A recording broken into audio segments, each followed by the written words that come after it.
საფეხმავლო ბილიკი მოეწყო სოფელ ლელოვანიდან დაბა სიონის მიმართულებით.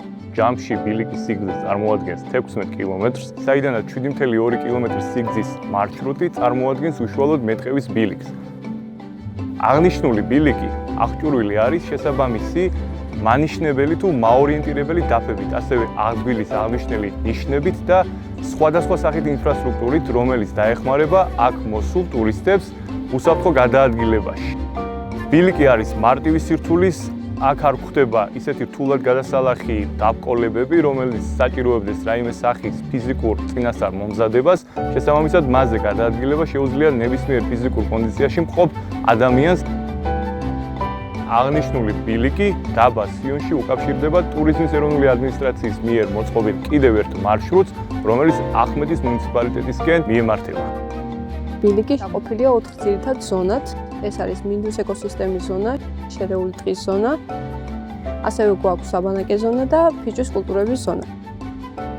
შერეული ტყის ზონაში ასევე გვაქვს გამოყოფილი სოკოს სექცია. ბილიკი არის მულტიფუნქციური, ბილიკის სარგებლობა შეუძლია სტუდენტებს, სკოლის მოსწავლეებს.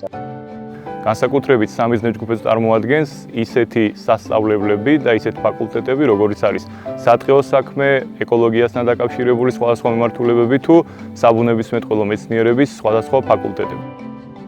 კიდევ ერთ და უმნიშვნელოვანეს სამიზნე ჯგუფს წარმოადგენენ სკოლის მოსწავლეები, დღეს 21 საუკუნე წარმოადგენს ტექნოლოგიურ ეპოქას, შესაბამისად ბავშვებს განსაკუთრებით არა აქვთ ისეთი შემხებლობა ბუნებასთან, როგორც ეს იყო ათწლეულების უკან და ჩვენ ერთ-ერთ მთავარ მიზანს წარმოადგენს, რომ მათ შეუქმნათ ისეთი სივრცე, სადაც შეძლებათ უფრო ახლოს იყვნენ ბუნებასთან, გაიზარდონ უფრო ეკომეგობრულები და გამოიმუშაონ ის თვისებები, რომელიც ადამიანს, ასე ვთქვათ, წლების განმავლობაში ბუნებასთან თანაცხოვრებაში გამოუმუშავდა და მნიშვნელოვანი ელემენტია.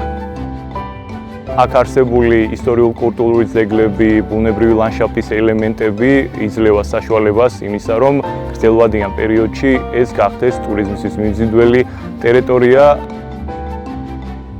ვფიქრობთ, რომ აქ ტურისტების კონცენტრაცია საშუალებას მისცემს ადგილობრივ მოსახლეობას განავითაროს გარკვეული სახის სერვისები და მიაწოდოს მათ სერვისები, როგორიც არის მაგალითად ცხენიჯირითი, თევზაობა, რაც საბოლოო ჯამში მნიშვნელოვანი და სასარგებლო იქნება როგორც ტურისტებისთვის, ასევე პირველ რიგში ადგილობრივი მოსახლეობისათვის.